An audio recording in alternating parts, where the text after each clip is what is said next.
Fala galera, beleza? Vamos resolver uma questãozinha aqui, né, do vestibular seriado da UFJF, é o PISM 2.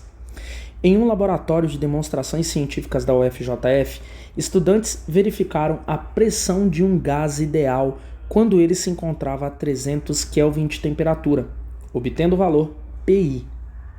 Esse gás estava contido em uma garrafa metálica rígida. Após o gás ter sido aquecido, resultando em uma variação de temperatura de 300 graus Celsius em relação à temperatura inicial, qual a razão entre a pressão inicial, PI, e a pressão final, PF? Bom, então vamos lá, hein? Para a gente resolver essa questão, eu quero que você lembre o seguinte, ó. A gente, então, tem como objetivo descobrir a razão da pressão PI pela pressão PF, ok? Esse é o nosso objetivo. Agora, nota comigo que eu tenho uma temperatura inicial TI, que é de 300 kelvins. E houve uma variação de temperatura. Então, a minha temperatura final, que antes era 300 Kelvin, foi acrescida de um certo valor. Ele diz na questão que o resultado em uma variação de temperatura de 300 kelvins, 300 graus Celsius, em relação à temperatura inicial. Eu quero que você lembre que a variação de temperatura em Celsius corresponde à variação de temperatura em Kelvin. Então quer dizer que se houve um acréscimo de 300 graus Celsius, então houve um acréscimo de 300 kelvins. Portanto, a nossa temperatura final em questão é de 600 kelvins.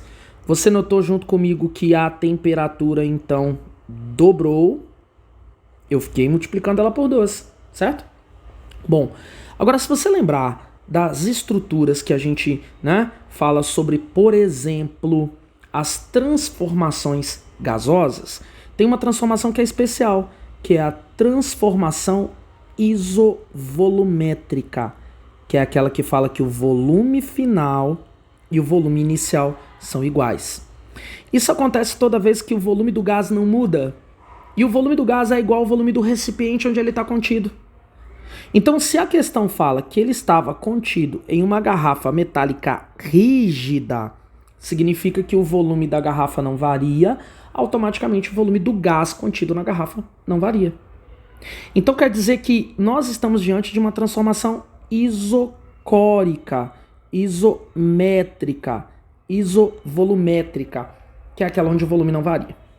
Então, a gente já consegue pensar na equação geral dos gases. PI, VI sobre TI é igual a PF, VF sobre TF, certo? Conclusão. Olha que legal. Sabendo que o VI e o VF são iguais, eu vou acabar cortando. Multiplicando cruzado, eu vou acabar, então, deduzindo que o PI, pego o PF e jogo para cá dividindo, né? PF, isso é igual a TI, que está embaixo, vai para cima, TF, que permanece embaixo. Olha que legal. Moral da história, a razão PI sobre PF, que é o que a gente quer, é a mesma razão TI, TF. Então vamos substituir? Lembra que TI era de 300? Lembra que TF, né, nós acabamos descobrindo que era 600? Conclusão, qual é o resultado dessa razão? Dessa razão que eu estou destacando agora, ó, TI e TF. Não é a mesma coisa que 1 sobre 2? Pois é. Portanto, PI sobre PF também dá 1 sobre 2. Vale lembrar que 1 sobre 2 é 0,5. Melhor resposta, alternativa C da nossa questão. Galera, espero que você tenha curtido esse nosso momento de resolução. Claro, continua sempre seus estudos. Valeu!